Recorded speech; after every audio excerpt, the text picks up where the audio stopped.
గన్నవరంలోని ప్రసాదం పాడు పోలింగ్ కేంద్రం నుంచి మా అసోసియేట్ ఎడిటర్ హసీనా లైవ్ లో అందుబాటులో ఉన్నారు. సరిగ్గా పోలింగ్ ప్రారంభమైంది.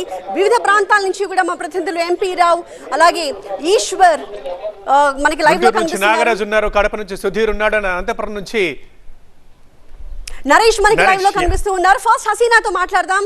హసీనా, ప్రస్తుతం పోలింగ్ ప్రారంభమైందా? మొదటి ఓటు హక్కుని అక్కడ ఎవరు వినియోగించుకున్నారు?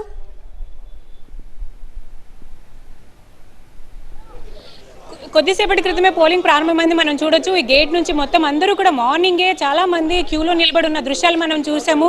ఆల్రెడీ 7 అవ్వగానే అందరినీ కూడా ఇక్కడ నుంచి లోపలికి రానిచ్చినారు. వాళ్ళ దగ్గర ఉన్న కార్డ్స్ ని పరిశీలించి వాళ్ళని లోపలికి పంపిస్తున్న దృశ్యాలు మనం చూస్తున్నాం.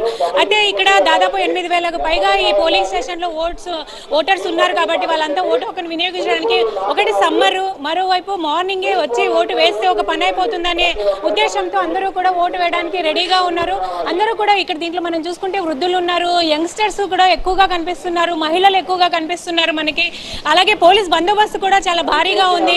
ఆల్రెడీ ఏపీలో హై అలర్ట్స్ జోన్స్ కూడా కొన్ని ఉన్నాయి, sensitive and hyper sensitive zones కూడా ఉన్నాయి. ప్రజెంట్ నేనున్న గన్నవరం ఏరియా చూసుకుంటే ఇది సెన్సిటివ్ జోన్ కిందకి వస్తుంది. సో ఇక్కడంతా కూడా ఒకవైపు కేంద్ర బలగాలు, మరోవైపు రాష్ట్ర బలగాలు కూడా ఇక్కడ మోహరించి ఉన్నాయి. ఓవరాల్ గా ఇక్కడ మార్నింగే ఇప్పుడు 7 అవ్వగానే మాక్ పోలింగ్ తర్వాత పోలింగ్ అనేది ప్రారంభమైంది. మనం చూస్తున్న దృశ్యాలు అందరినీ కూడా ఓటర్స్ ని ఏ విధంగా లోపలికి అన్ని చెక్ చేసి పంపిస్తున్నారో మనం చూస్తున్నాం. ఎంతమంది ఉన్నారు ఇక్కడ మొత్తం? Polling station 8 polling stations madam. దాదాపుగా ఒక 8,000 మంది వస్తారు మేడం. 8,000 మంది ఈ రోజు ఇక్కడ ఓటు అయితే స్టార్ట్ అయిపోయిందా? పోలింగ్ స్టార్ట్ అయిపోయింది.